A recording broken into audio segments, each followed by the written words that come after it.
புதியதல்லவே தீண்டாமை என்பது புதுமை அல்லவே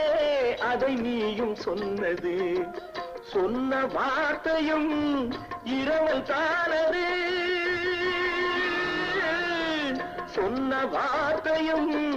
இரவல் தானது திருநீலகண்டரின் மனைவி சொன்னது திருநீலகண்டரின் மனைவி சொன்னது நிலவை பார்த்து வானம் சொன்னது என்னை தொடாதே நிழலை பார்த்து பூமி சொன்னது என்னை தொடாதே